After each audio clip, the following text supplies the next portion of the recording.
माननीय प्रधानमंत्री जी दिल्ली में राम जन्मभूमि के इस पावन प्रसंग पर एक डाक टिकट जारी कर चुके हैं। उत्तर प्रदेश सरकार की ओर से योगी आदित्यनाथ जी महाराज, माननीय मुख्यमंत्री, माननीय प्रधानमंत्री जी और डॉक्टर मोहन राव भागवत को सम्मान में 2 चिन्ह भेंट करेंगे।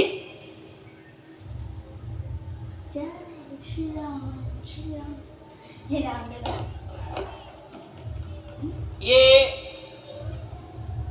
राम जन्मभूमि मंदिर के चांदी के 2 बड़े मॉडल हैं।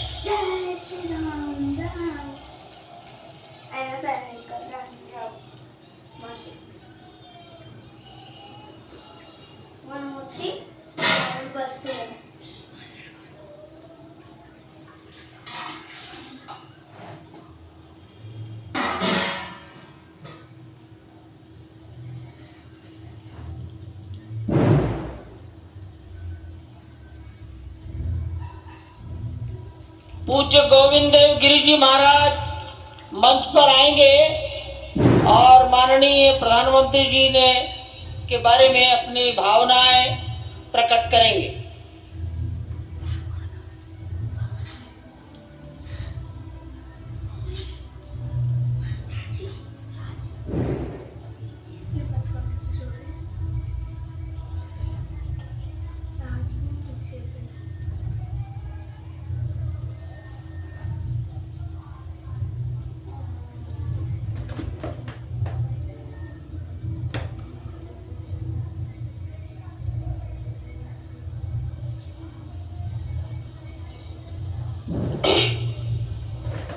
आपदामपहर्तारं दातारं सर्वसंपदां लोकाभिरामं श्रीरामं भूयो भूयो नमाम्यहम्।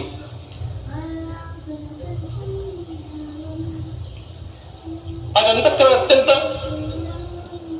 उल्लास से, समाधान से और कृतज्ञता से भरा हुआ है। हमारा संपूर्ण राष्ट्र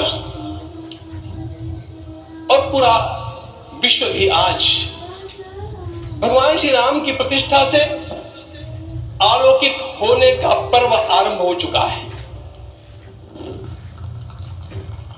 यह केवल एक मंदिर में एक मूर्ति की प्रतिष्ठा नहीं है, यह इस देश की अस्मिता, इस देश का स्वाभिमान और इस देश का आत्मविश्वास, इसकी प्रतीक्षा है।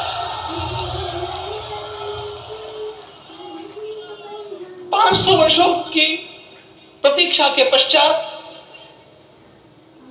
यह संभव हो सका। इसके जो अनेक कारण हैं उनके ऊपर तो आलोक हमारे सारे सम्माननीय अभ्यागत डालेंगे ही। मैं केवल एक काम के लिए यहां पर खड़ा हूं, छोटा सा काम। कारण तो अनेक होते हैं, लेकिन अनेक कारण मिलते मिलते आखिर वे एक विशिष्ट स्तर तक पहुंच जाते हैं और उस स्तर पर कोई महापुरुष हम लोगों को उपलब्ध होता है और उस विभूति के कारण युग परिवर्तित हो जाता है।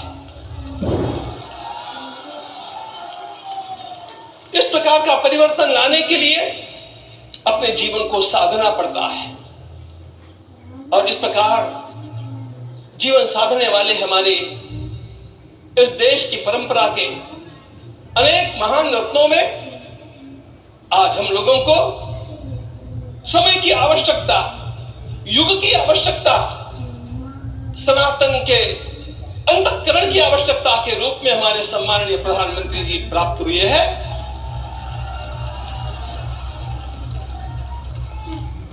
यह केवल इस देश का नहीं, यह संपूर्ण विश्व का सौभाग्य है कि आज एक ऐसा राजर्षि हम लोगों को प्राप्त हुआ।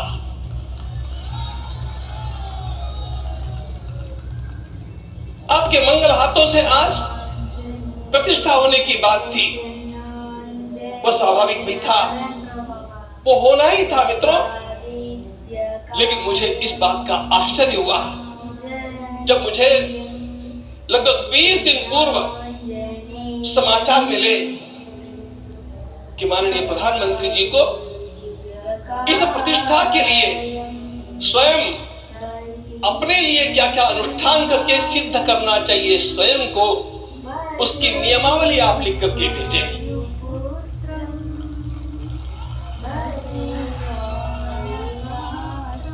जिस प्रकार का हमारे देश का राजनीतिक माहौल है, कोई भी आकर के किसी भी समय कुछ भी कर्म करके चला जाता है, वो उद्घाटन हो चाहे पौधारोपण हो चाहे कुछ भी हो, लेकिन उसके लिए मैं अपने को सिद्ध करूं, इस प्रकार की भावना कहां होती है?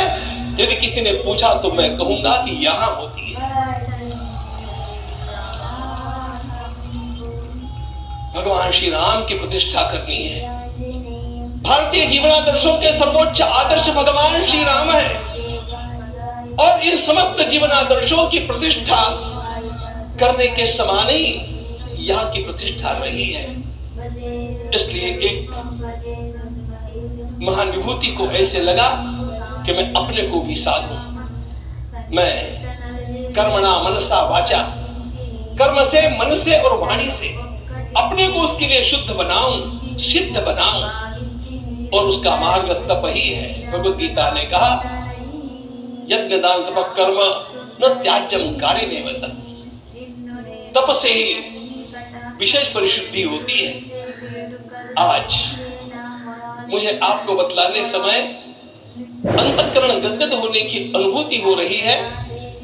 मैंने तो कहा था, हम लोगों ने महापुरुषों से परामर्श करके लिखा था, आपको केवल 3 दिन का उपवास करना है। आपने 11 दिन का संपूर्ण उपोषण किया। हमने 11 दिन एक मुक्त रहने के लिए कहा था, उन्होंने अन्न का ही त्याग कर दिया। महाभारत में कहा गया है अनशन ये सबसे बड़ा तप है, अनशन। और उसको उनके जीवन में साकार होते हुए मैंने केवल देखा नहीं, मैं थोड़ा तार्किक हूं।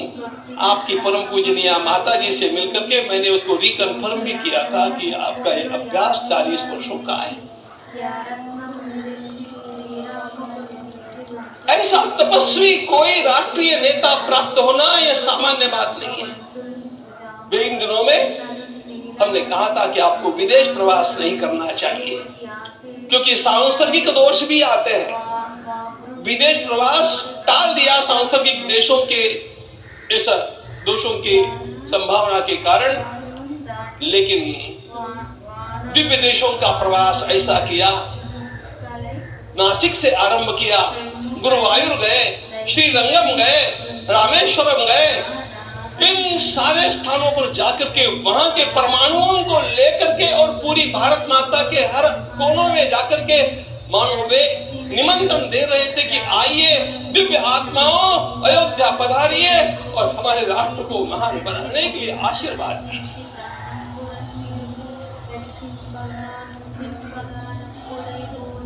हमने केवल कहा था 3 दिनों तक आपको भूमि शयन करना चाहिए। 11 दिनों से आप भूमि शयन कर रहे हैं। इस कड़कड़ाती ठंड में इस प्रकार का शयन करना। मित्रों, ब्रह्मा जी ने सृष्टि को निर्माण किया। उस समय उन्होंने एक शब्द को सुना था।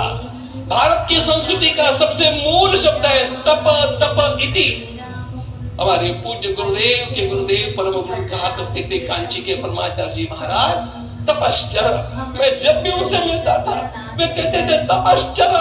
आज तप की कमी हो गई है और उस तप को हमने साकार आप में देखा। मुझे इस परंपरा को देखते हुए केवल एक राजा याद आता है जिसमें यह सब कुछ था, और उस राजा का नाम छत्रपति शिवाजी महाराज। छत्रपति शिवाजी महाराज। मित्रों, लोगों को पता नहीं है शायद। वे स्वयं जब मल्लिकार्जुन के दर्शन के लिए श्री शैलम के ऊपर गए 3 दिन का उपवास किया, 3 दिन शिव मंदिर में रहे और महाराज ने कहा कि मुझे राज्य नहीं करना है, मुझे संन्यास लेना है, मैं शिव जी की आराधना के लिए जन्मा हूं, मुझे संन्यास लेना है, मुझे वापस मत ले जाइए। इतिहास का वो बड़ा लक्षण प्रसंग है। उस प्रसंग में उनके सारे ज्येष्ठ मंत्रियों ने उनको समझाया और लौटा करके लाया कि यह भी आपका कार्य भगवत सेवा ही है। आज हम लोगों को उसी प्रकार के एक महापुरुष ऐसे प्राप्त हुए हैं जिसको भगवती जगदम्बा ने स्वयं हिमालय से लौटा करके भेज दिया कि जाओ भारत माता की सेवा करो। तुम्हें भारत माता की सेवा करनी है। मैं अपने को कभी श्रद्धा रखने के बारे में भावुक नहीं पाता हूं, लेकिन कुछ स्थान ऐसे होते हैं जहां पर आदर के साथ अपना मस्तक अपने आप झुक जाता है। ऐसा एक स्थान हम लोगों को उच्च पदस्थ राजर्षि ने जब दिखाया तो मुझे छत्रपति शिवाजी महाराज के गुरु समर्थ रामदास स्वामी महाराज की याद आ गई। उन्होंने शिवाजी का वर्णन किया, निश्चयाचा महामेरु, निश्चयाचा महामेरु, बहुत जनासी आधारू, अखंड स्थितिता निर्धारू, श्रीमंत योगी, श्रीमंत योगी, श्रीमंत योगी। हम लोगों को आज एक श्रीमंत योगी प्राप्त हुआ। आज मैं यहाँ पर केवल इसलिए खड़ा हूँ कि इतने तपस्या के पश्चात इन सारे महात्माओं की अनुमति लेकर के और उनके आशीर्वाद लेकर के उनका यह तप पूर्ण करने के लिए, उसकी सांगता के लिए उनको चरणामृत दिया जा रहा है। आप सबकी सहमति हो तो आप सब लोग ओंकार का घोष करके मुझे सहमति दें।